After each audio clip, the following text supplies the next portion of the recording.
Ya wis ben ora apa-apa. Jenengan ya tambah lho, setiap sayur jenengan ya oleh lho. Endi? Angger 3 juta dalangnya 2,5 yang lainnya buat sinden. Malah oke dhewe jenengan lho. Lah ya ora apa-apa, nang kene iki sing ditanggap aku Lah iya. Maksudnya apa IKS ki nanggap sinden tok terus nang kene gaweke panggung cilik ta. Ya Mas, ya Mas. Lho, maksud kula iki jenengan ki wong disawer kok malah gresula lho. Ora gresula. Lah ngapa? Kurang. Oh. Matur suwun nak. Ya dibacutke neh. Ayo iki engko mengkari Mbak Tatin karo Mbak Ayu. Mbak Tatin engko nyekar podang kuning, Mbak Ayu engko fragmen ketoprak karo bojone. Ya. Ayo Tin kowe sik Tin. Ya bener. Sementara kowe tergusur dapukanmu le minangka dadi ketoprak bengi iki. Siap, aku arep delok ketoprak. Ah, ya gentenan delok ketoprak ora apa-apa. Iya. Engko rak ming kruwes-kruwesan. Wis wawe-wawe sing lanang wis wah. Soalnya sing dinceng kudu bojone kok ya. Sapa? Ya ada deh. Tolong sebutkan, ndak apa-apa. Ya enggak mau saya nanti darani itu Mbak Cucu. Enggak apa-apa. Aku ngerti aku. Apa dhek nek ketoprakan iso cara kebumen apa?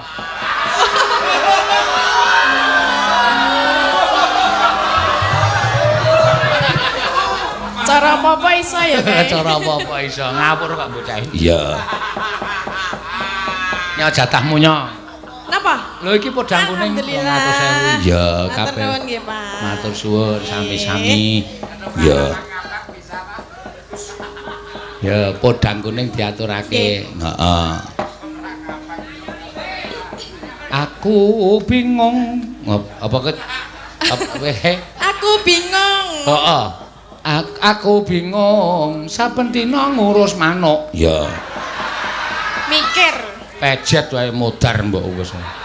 Manuk pileke dingu. Wis ra ngoceh ming. Angger dipedhati ming.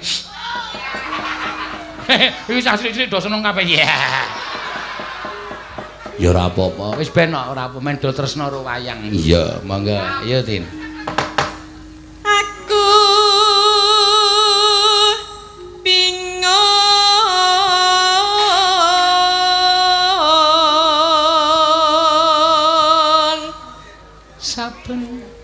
saben dina mikir manuk.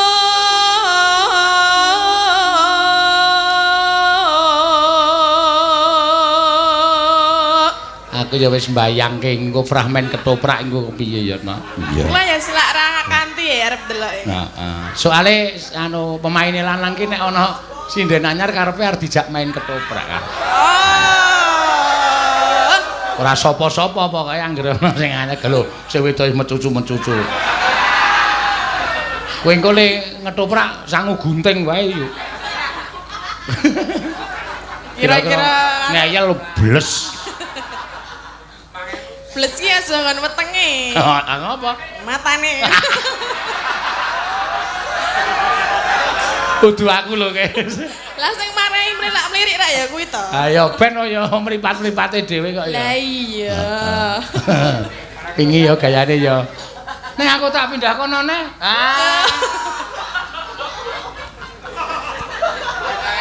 Ayo cuwit ngono. Cuwit to. Cuwit. Cuwit. Malah ciut. Nana mikir manuk podang.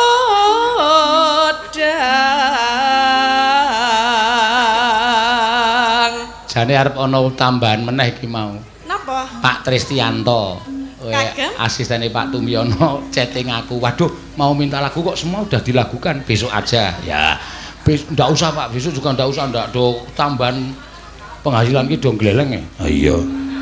Ya wis ben ora apa-apa. Jenengan ya tambah lho, setiap sayur jenengan ya oleh lho. Endi? Angger 3 juta dalangnya 2,5 yang lainnya buat sinden. Malah oke dhewe jenengan lho. Lah ya ora apa-apa, nang kene iki sing ditanggap aku Lah iya. Maksudnya apa Apa IKS ki nanggap sinden tok terus nang kene gaweke panggung sik ya Mas, ya Mas. Lho, maksud kula iki jenengan ki wong disawer kok malah gresula lho. Ora gresula. Lah ngapa? Kurang.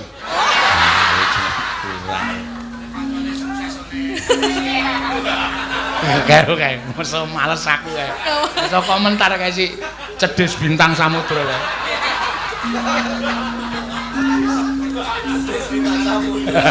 Tak jenenge cedhis bintang samudra. Lah napa mergane? Ya wis ben. Ya sak omong-omongku kok. Lah nek nyeloke piye? Halo Dos ngono.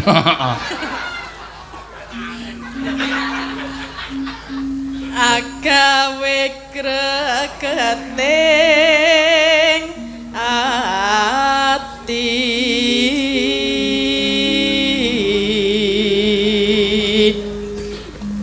Nora manda son pikatku lute benda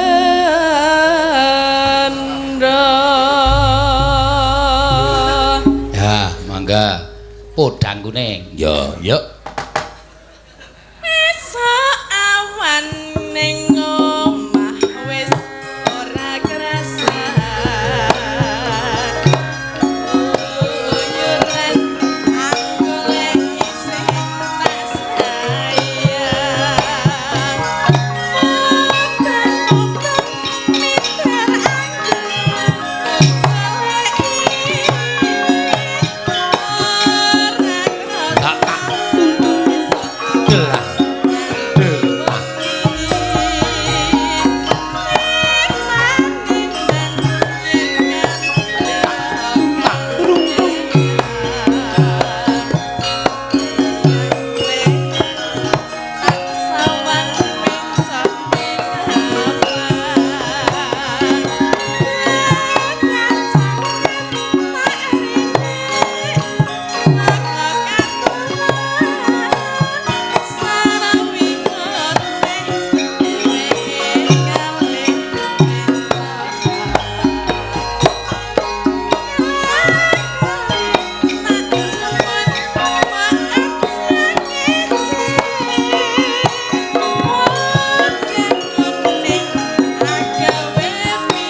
Aku kok nyawang awake Tatin ki malah melu abut to rasane. Iya nek. Matur nuwun nggih, Pak. Kaya mak gendut-gendut. Oh, nggih. Matur nuwun, Mbak. Wah, jane. Sapa meneh iki? Sapa meneh? Tak kira nek ana menehno lho. Wah. Pokoke pathokane iki aja sok nyuwun. Ya. Nek diparingi terus ana piyai sing munggah maringi lah kuwi ora apa-apa. Alhamdulillah. Iya. Karo disuda awake. Kula, Pak. Aku nek nyawang kowe saya melu abut. Ya ora usah disawang. Engko nek nganti kebablasan lemu terus pintu mobil ora cukup ya.